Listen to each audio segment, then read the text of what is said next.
Waalaikumsalam warahmatullahi wabarakatuh. Sebelumnya saya ingin mengucapkan terima kasih kepada Bapak Ibu ya, yang terhormat Ibu Kepala Sekolah yang bekerja sudah memberikan kesempatan tempat dan waktunya untuk saya melakukan diseminasi ya, atau penyebaran mengenai penerapan budaya positif.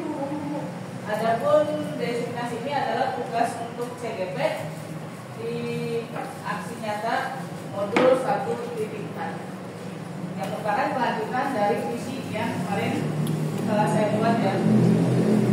Pertanyaan pemakinya, pemberian hukuman dapat mendisiplinkan anak. Setuju atau tidak Bapak Ibu?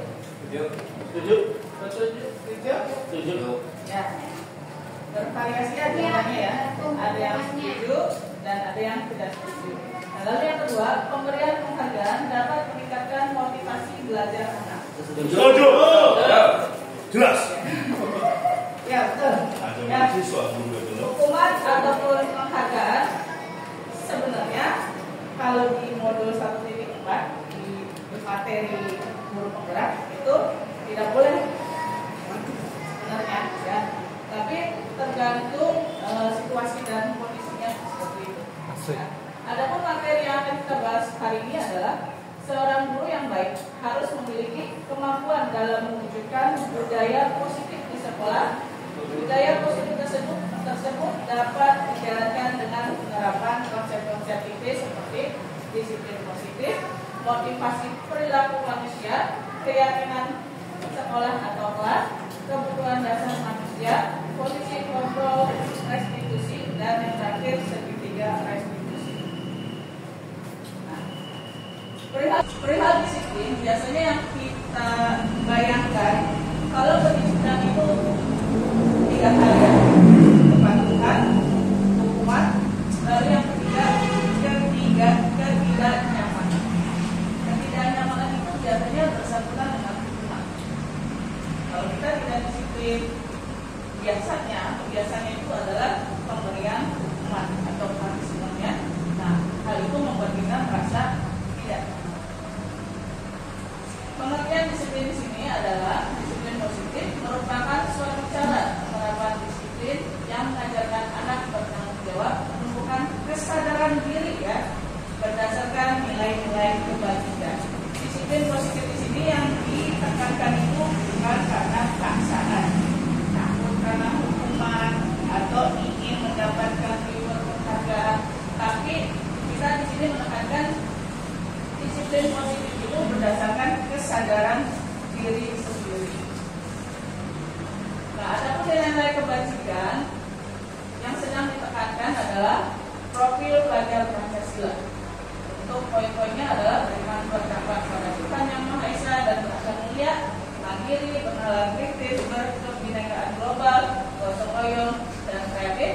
Lalu ada juga the 7 essential virtues ya: empati, suara hati, kontrol diri, rasa hormat, kebaikan, toleransi, keadilan. Lalu ada IPO, yaitu primary care program, toleransi, rasa hormat, kejujuran, integritas, mandiri, menghargai, antusias, empati, keingintahuan, kreativitas, kerjasama, percaya diri, dan apa yang mendorong kita berperilaku menerapkan nilai-nilai kebajikan?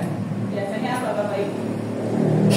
Kira-kira apa yang mendorong kita untuk berperilaku? Yang mendorong kita pasti ya ada motivasi yang mendorong ya. Nah, ada 2, ada motivasi internal dan juga ada motivasi eksternal ya. Nah, biasanya kebiasaan itu entah itu anak-anak ataupun kita sendiri itu berperilaku itu pasti ada dorongannya ya. Rata-rata itu kebanyakan itu dari motivasi eksternal untuk menghindari ketidaknyamanan atau hukuman. 2, untuk mendapatkan imbalan atau penghargaan dari orang lain. Nah, biasanya ini paling apa ya? Paling bahasanya tuh? Dominan. Ya, paling dominan ya. yang paling dominan ini faktor eksternalnya. Rata-rata entah itu anak atau kita sendiri ya kadang-kadang untuk menerapkan kedisiplinan positif itu ya berdasarkan dua poin ini. Kita nggak mau terlambat tapi nanti dihukum, atau enggak siapa yang ada yang terlambat nanti dapat hadiah. Nah, biasanya seperti itu ya. Yang paling dominan ini yang motivasi eksternal. Nah, di sini kita menekankan itu ke anak-anak itu agar anak-anak itu berperilaku disiplin itu melalui motivasi internalnya, yaitu untuk menjadi orang yang mereka inginkan dan menghargai diri sendiri dengan nilai-nilai yang mereka percaya.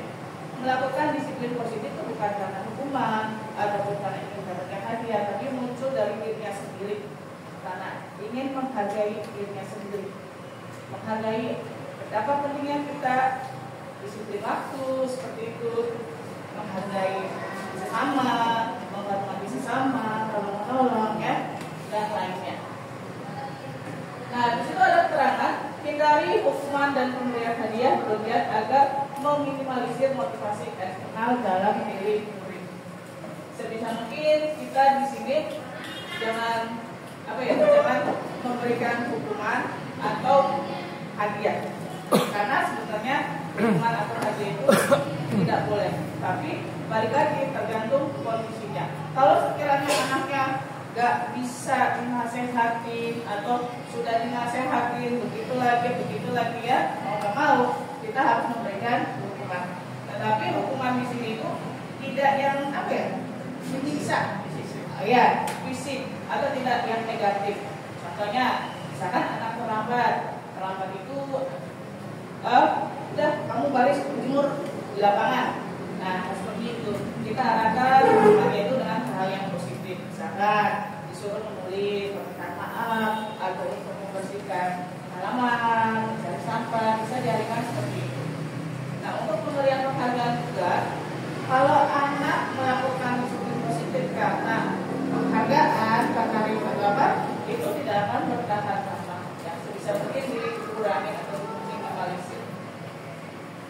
Nah, bagaimana caranya melaksanakan disiplin positif dengan perasaan yang nyaman? Tentunya kalau misalkan menerapkan disiplin positif dengan hukuman kan pasti anak-anak tuh nggak nyaman seperti itu ya. Nah, di sini ada alternatifnya, yaitu kenapa keyakinan kelas? Mengapa bukan peraturan kelas?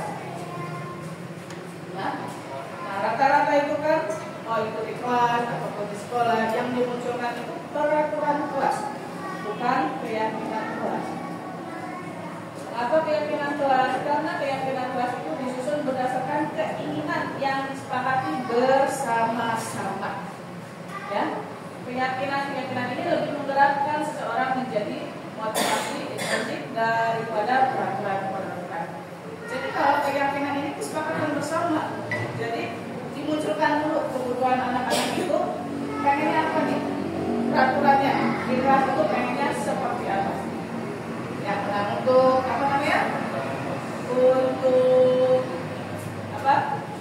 contohnya bisa kita praktekkan langsung ya Bapak Ibu. Di sini saya akan membagikan apa ini namanya pilot ya, pilot. Kita umpamakan Bapak Ibu itu adalah sebagai siswa. Sebagai siswa di dalam kelas itu apa yang dibutuhkan?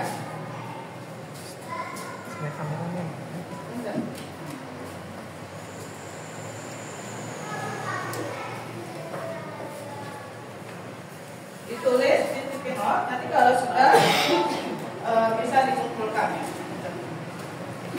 Ayo. Kameramen. Kameramen.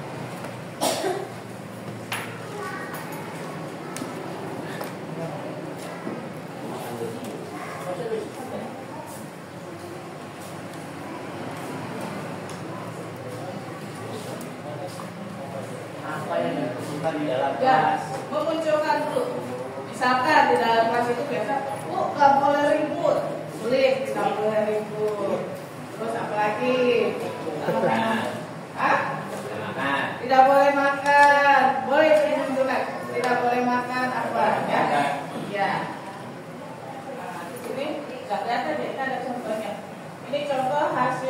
lokakarya kemarin. Nanti kita praktekkan aja biar sama-sama paham, ngerti ya. Di sini hanya berbagi ya dari materi yang sudah saya dapat dari CTP, saya deskripsikan, saya ikhlaskan. Mudah-mudahan teman-teman yang lain juga di angkatan berikutnya bisa tergerak untuk ikut serta dalam kegiatan CTP ini. Sudah? Kalau sudah boleh dikumpulkan. Nah, ya.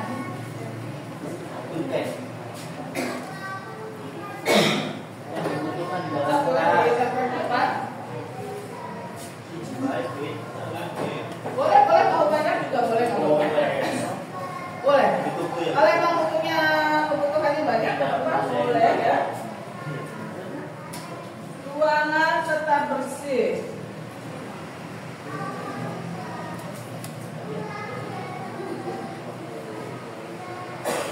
Lagi?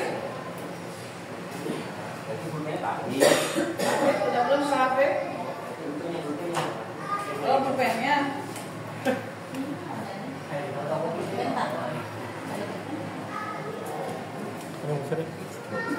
udah tak? Ayo apa? Ini. Ya.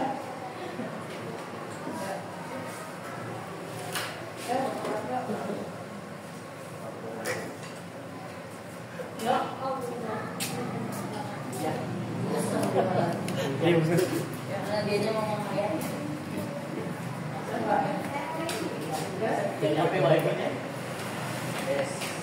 Nah, nanti dari kebutuhan ini kita kelompokkan ya. Kita kelompokkan. Hadir tepat waktu. Lalu kita buang sampah. Ruangan bersih masih satu itu ya. Lalu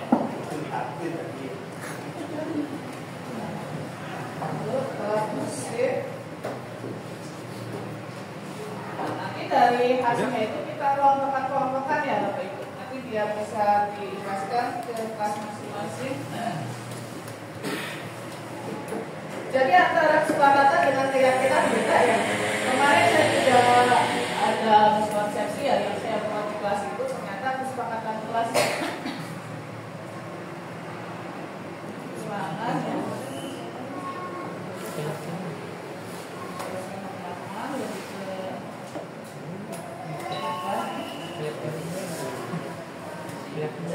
Siswa ya. Nanti keyakinan ini ngomong.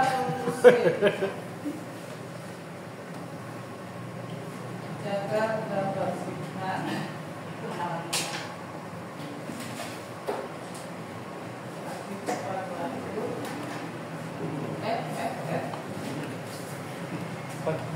Kalau ada kalimat yang negatif, kita ubah menjadi positif dulu ya. Nah, ini contohnya. Ya.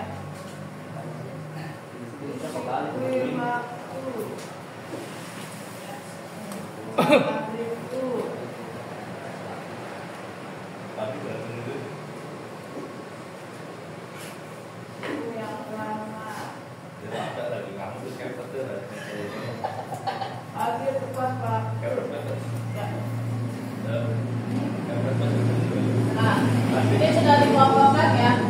Hadir tepat waktu. Nah, nanti dari kebutuhan siswa itu, kalau ada kalimat yang negatif, contohnya kalimat yang negatif itu tadi jangan ribut. Nah, Jangan ribut tuh kita ubah dulu menjadi kalimat yang positif. Kalimat positifnya apa kalau jangan ribut Bapak? jaga ketertiban. Menjaga ketertiban ya.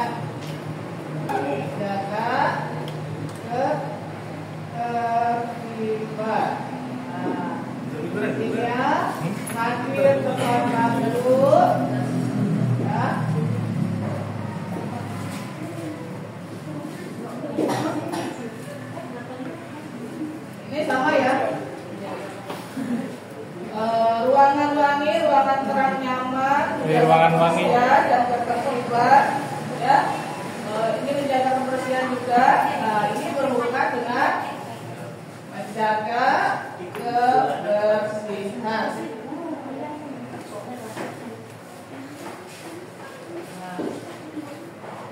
Lalu, nah kalau yang ini tidak boleh ribut karena itu ya, menjaga ketertiban, kebersihan, apalagi ketertiban juga, ruangan yang nyaman juga, guru yang ramah. Guru yang ramah itu kalimat positifnya apa berarti? Itu ramah. Guru yang ramah udah positif ya? Udah positif. Yang ramah. Apalagi ibu-ibu kasih itu. Ya. Mantap. Dari keempat kalimat ini kita cari kata universalnya. Keyakinan kelas itu berisikan kata universal ya. Keyakinan kelas di sini berupa kata universal. Hadir tepat waktu. Kata universalnya apa Bapak Ibu? Disiplin. Nah, bisa. Disiplin. Nah, lalu yang kedua ketertiban. Tertib. Nah, lalu yang ketiganya kebersihan.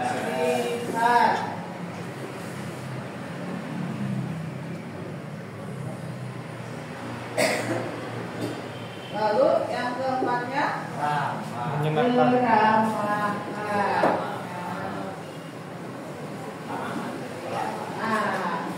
Ramahkan. Inilah keyakinan kelas yang sudah kita sepakati di ruang diskusi saat ini ya.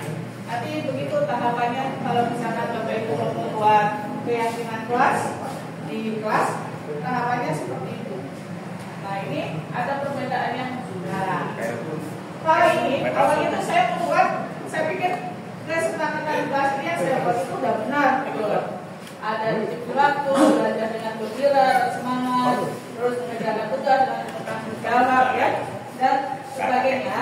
Saya pikir ini sudah merupakan keyakinan kelas. Ternyata setelah mengikuti pelatihan di guru penggarap, ini tuh baru rancangan positif, baru berupa kalimat positifnya. Nah, ada pun keyakinan kelasnya kita ubah ke dalam kalimat universal atau kata universal ya, dirubah ke kata universal. Disiplin waktu itu berarti ke disiplinan, lalu belajar dengan gembira itu ada tanggung jawab juga, ada ketertiban, kebersihan, saling menghormati, tolong menolong dan kesopanan. Nah, seperti ini cara menyusun keyakinan kelas di kelas 4 ya.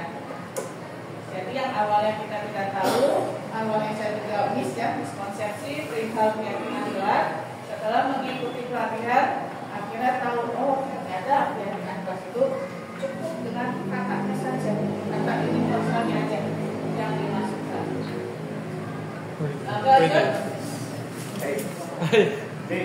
Kebutuhan dasar manusia. Sebagai manusia, apa yang kita butuhkan? Makan, minum, betul.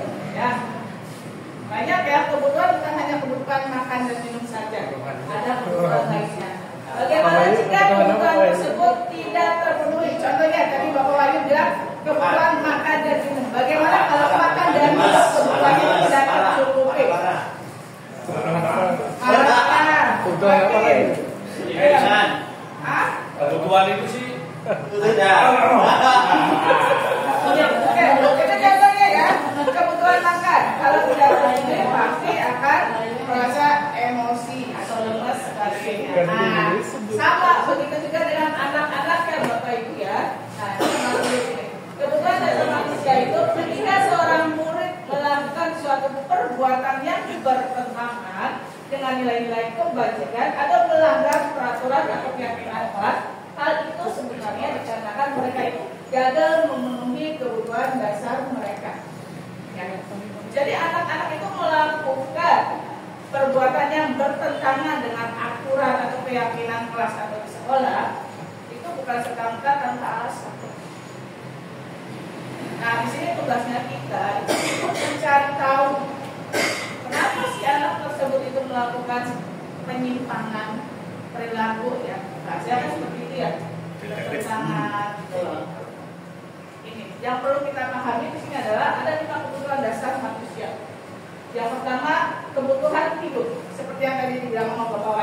Kebutuhan itu makan, minum, dan sebagainya ya. Yang kedua, kasih sayang. Belum. Ya. Kalau kita kurang kasih sayang ya, aduh pasti ya. Lebih bahaya itu. Iya. Kalau kamu seperti itu ya. Kalau yang punya kebebasan. Belum parah itu, Kebebasan mungkin ya anak-anak melakukan perbuatan pertentangan tuh tidak bebas, bukannya sering dimarahin sama orang tuanya seperti itu. Kesenangan. Kalau juga penguasaan, pengen jadi jagur ya di kelasnya ada yang seperti itu. Ya, jadi bermacam-macam. Jadi kebutuhan dasar manusia itu ada 5 ya. Nah, di sini itu biasanya yang melatar belakangi anak-anak kita itu untuk berperilaku menyimpang seperti itu. Untuk membangun budaya positif yang mendukung tumbuh kembang murid sesuai dengan kodratnya, salah satu upaya guru adalah memahami 5 kebutuhan dasar manusia yang mendasari perilaku manusia. Perilaku ya. Kasusnya, di sini ada kasus ya. Ada kalau kelas 5. Ibu Ambar, wali kelas 5 di SD Pelita Hati, sedang bingung menghadapi ulah salah satu murid di kelasnya, Siti. Beberapa anak di kelas 5 telah datang padanya dan mengeluh Siti yang sering meminta bekal makan siang bekal makan siang mereka dengan paksa. Jika Anda menghadapi situasi seperti Ibu Ambar, apa yang akan Anda lakukan menurut Anda? Kira-kira apa alasan Siti melakukan hal itu? Nggak bawa bekal. Nggak bawa bekal, 1. Berarti kebutuhan apa itu? Kalau nggak bawa bekal? Hidup. Kebutuhan Hidup. hidupnya, ya. Kebutuhan hidupnya karena nggak bawa bekal jadi lapar ya, lapar. Jadi akhirnya minta punya. Selain itu apa lagi? Ayo.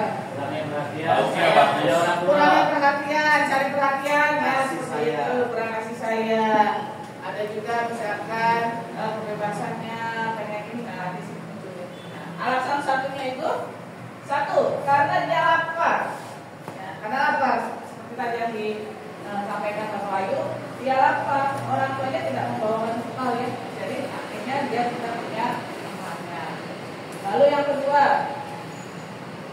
karena dia merasa senang temannya jadi memperhatikan dia. Nah, ini kan senang. Ya, karena dia tuh ingin diperhatikan, ingin caper ya, ingin mendapatkan kasih sayang dari temannya. Jadi dia cari perhatian. Lalu yang ketiga, karena dia ingin temannya itu menjadi takut kepada dia. Nah, di sini yang ingin dia penuhi adalah kekuasaan atau penguasaan. Glory. Lalu yang keempat, karena dia merasa tidak suka dengan bekal makanannya, dia tidak senang dengan makanannya. Ini yang ingin dia penuhi adalah dengan kesenangan. Lalu yang terakhir, karena dia merasa bosan dengan bekal makanan yang dibawa orang tuanya yang selalu sama, dia ingin mencoba bekal makanannya yang beraneka ragam. Maka kebutuhan dasar yang sedang ingin dipenuhi adalah kebebasannya. Lalu posisi kontrol. Siswa melakukan perbuatan bertentangan itu dipengaruhi oleh 5 kebutuhannya ya, karena ada 5 kebutuhannya yang melatar belakangi mereka berbuat menyimpang. Nah, sekarang posisi kita sebagai seorang guru itu ya harus memahami ada di mana posisi kita itu, posisi kontrolnya. Di manakah posisi kita saat ini menghadapi kasus yang terjadi pada siswa? Kira-kira biasanya kalau ada anak yang seperti itu, kita gimana biasanya? Ya? Masuk PC, apalagi? Masuk PC, biasanya itu sebagai posisinya ada di posisi pengguru itu. Mencari tahu. Apa? Mencari tahu gimana? Iya, menjadi tahu ya. Disinilah ada 5 posisi kontrol, Bapak Ibu. Ya, saya juga awalnya tidak tahu setelah mengikuti kegiatan ada posisi pemukul, ada teman, ada pembuat rasa bersalah, ada pemantau, dan ada manajer. Ya. Nah, kita bisa memposisikan kita masih tahu sikap kita selama ini ada di posisi mana. Kita tuh dulu biasanya banyaknya itu di pemukul ya, posisinya itu sebagai pemukul, saya pribadi teman. Ya, pemukul, kadang juga sebagai teman, kadang juga sebagai pembuat rasa bersalah, yang sadar, yang itu ya. Jadi kita bikin dia itu bersalah. Sadar nggak sih kamu dalam perbuatan kamu ini? Nah, terus sebagai pemantau, kamu nggak pakai sepatu, seperti itu contohnya. Nah, kalau nggak pakai sepatu, gimana? Pasti kan masuk rumah. Ada yang sepatu, kita pemantau, dicatat, segala macam itu sebagai pemantau. Dan ada juga manajer. Nah, di sini motivasinya gagal, identitas gagal ya. Berarti ini bisa dibaca ya. Nah, posisi kontrol yang ideal itu adalah sebagai manajer. Ya. Sebagai manajer, guru itu berbuat sesuatu bersama murid, mempersilahkan murid, mempertanggungjawabkan perilakunya, dan mendukung murid agar dapat menemukan solusi atas permasalahannya sendiri. Manajer mengacu pada restitusi yang dapat menjadikan murid sebagai manajer sebagai dirinya sendiri sehingga terlibat identitas positif atau berhasil pada diri. Jadi nyambung ya Bapak Ibu ya. Anak itu melakukan perbuatan bertentangan itu pasti dilakukan belakang oleh komunitasnya. Dasarnya itu. Nah, setelah dia melakukan penyimpangan, nah kita sebagai seorang guru itu memposisikan diri kita itu seperti apa? Nah, untuk yang idealnya posisi kita tuh harus berada di manajer. Seperti itu. Nah, apabila ada siswa yang melakukan perbuatan yang bertentangan, kita pasti itu mengadakan apa ya? Pendekatan melalui segitiga restitusi. Segitiga restitusi. Saya yakin kita juga sudah biasanya kalau di kelas ada anak-anak yang atau kejadian anak-anak yang menyimpang, anak-anaknya kita semua sudah melakukan segitiga restitusi. Nah, di sini saya ingin menampilkan atau menguatkan atau mempertebal bahwa segitiga restitusi itu terdiri dari 3 poin. Nah, guru yang berperan sebagai manajer menggunakan segitiga restitusi dalam menyelesaikan masalah. Ada 3 tahapan yang segitiga restitusi itu. 1. Menstabilkan identitas.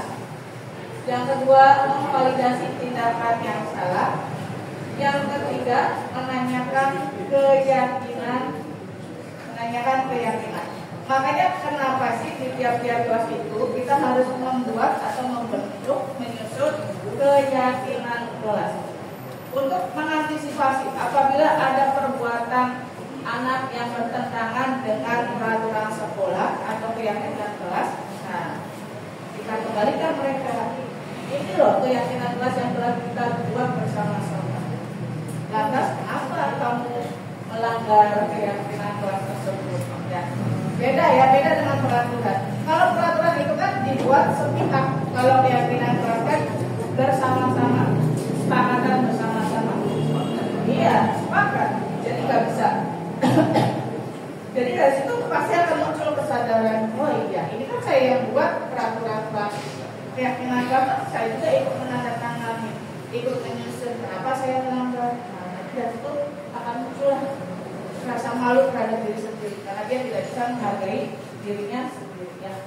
Adapun tujuannya adalah menghasilkan murid yang mandiri dan bertanggung jawab. Seperti itu. Saya ada contohnya, tapi bisa ditunjukkan nggak videonya? Video? Raka, Ibu mau tanya sama Raka. Waktu kemarin Raka ikut kegiatan futsal, Raka sudah kesalahan yang sudah Raka lakukan? Ada apa itu? Apa? Coba apa Apa yang sudah Raka lakukan ke teman Raka? Marahin Marahin siapa? sama Marahin Rama. Marahin. Lalu ada lagi nggak perbuatan lainnya? Apa? melempar batu. Melempar batu. Kenapa Raka melakukan itu kepada Rama? Kenapa? Kenapa? Ada nggak perbuatan Rama yang memicu Raka melakukan hal itu? Ramanya ngapain Raka sih sampai Raka itu melempar batu kepada Rama? Apa-apa. Hah? Tidak ada sesuatu dari Rama yang membuat Raka melakukan itu. Jadi Raka itu secara iseng melakukan hal itu, Iya. melempar batu kepada Rama. Ledek Raka duluan enggak? Enggak. Loh, kamunya kenapa kok tiba-tiba melempar batu kepada Rama? Awalnya tuh ini lagi bercanda bu. Bercanda, terus? Terus Rakanya lempar batu. Terus? Abis lempar batu, Ramanya lempar lagi. Oh, berarti yang ngedulin Raka.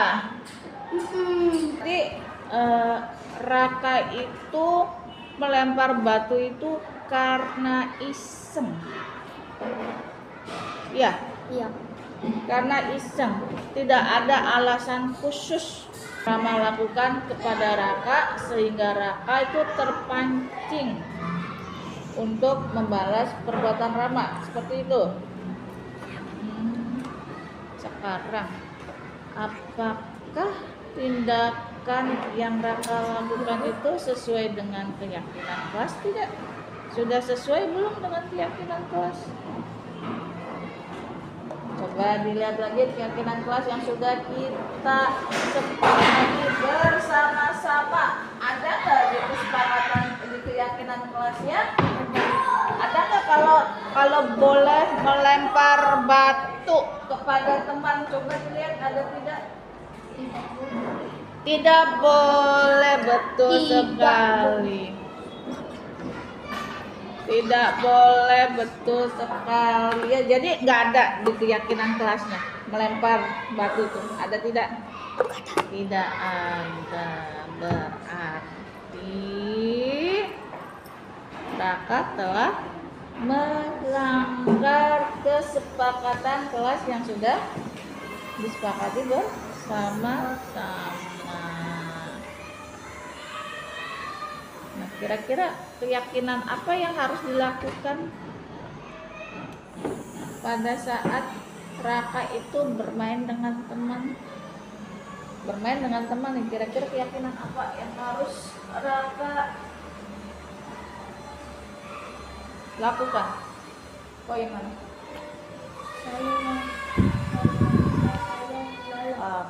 Saling saling menghormati ya. Nah, sekarang kejadian itu kan sudah terjadi ya.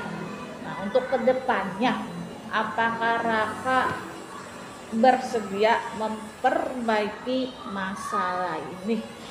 Bersedia tidak? Bersedia tidak? Bersedia.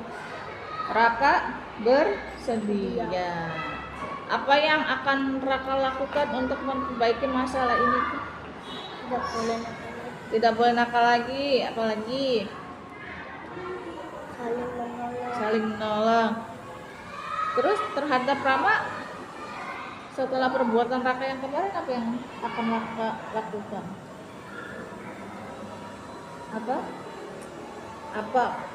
Apa ayo? Kalau kita habis berbuat salah itu apa sih yang harus kita lakukan kepada teman kita? Ayo, apa yang harus kita lakukan setelah kita melakukan kesalahan?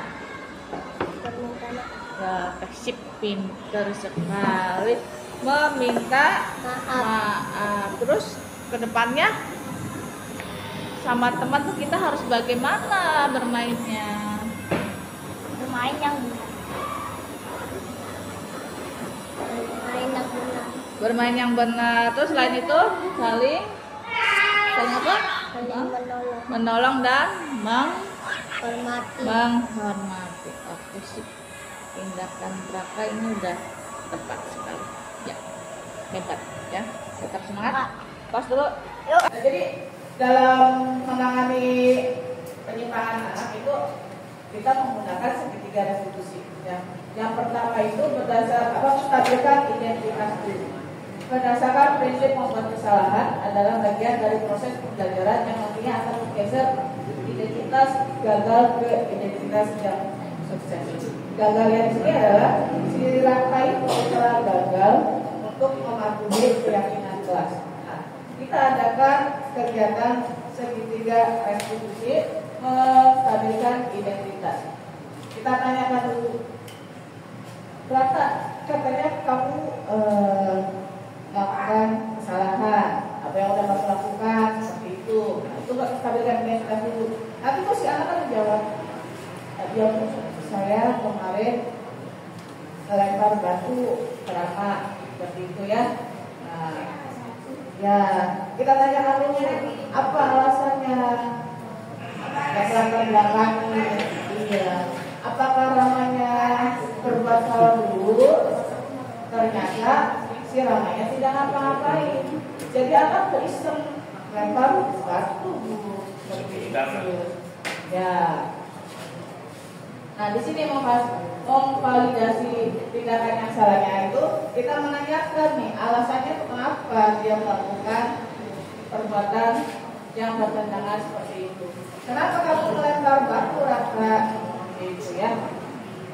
Kalau misalkan ada alasannya kan pasti dia menjawab. Nah, tetapi kemarin itu kejadiannya adalah dia itu hanya karena iseng aja. Seperti itu. Ya, karena iseng dulu. Nah, lalu dari situ ketiga kita menanyakan keyakinan kelasnya bahwa kamu itu melakukan perbuatan itu ya, melakukan perbuatan melempar batu itu apakah sudah sesuai dengan keyakinan kelas yang sudah kita sepakati bersama-sama. Nanti kita tunjukkan keyakinan kelas apa yang telah kamu langgar, gitu, ya kan? Ada kita tunjukkan gitu, tidak menghormati ibu, tidak menghargai dan segala macam. Nanti kita menunjukkan seperti itu. Ya. Budaya positif ya. Disiplin itu merupakan bagian dari budaya positif. Ya. Disiplin positif. Di sini seorang guru yang baik harus memiliki kemampuan dalam mewujudkan budaya positif di sekolah. Budaya positif tersebut dapat dijalankan dengan menerapkan konsep-konsep inti seperti disiplin positif, memahami motivasi perilaku manusia berkaitan dengan hukuman dan penghargaan, posisi seorang guru, posisi kontrol seorang guru, membuat keyakinan di sekolah atau kelas, dan penerapan segitiga restitusi dalam penyelesaiannya. Jadi nyambung ya. Budaya positif itu adalah menekankan atau istilahnya membiasakan disiplin positif, lalu hukuman dan penghargaan, lalu posisi kontrol kita sebagai apa, lalu keyakinan seperti itu. Oke, Mas. Terima kasih. Pas ya? Pas. Oke. Umpan balik dong. Iya. Udah. Terima kasih Bapak Ibu, terima kasih buat Ibu Ija ya yang telah memberikan kesempatan baik itu waktu maupun tempatnya sehingga saya bisa menyelesaikan tugas saya sebagai calon guru penggerak angkatan 11 ya pada modul 1.4 kegiatan aksi nyata diskriminasi. Sekian, terima kasih. Semoga teman-teman tergerakkan lalu langsung bergerak, lekas bergerak dan mari kita bergerak. Terima kasih. Ayo Pak Budin, terima kasih.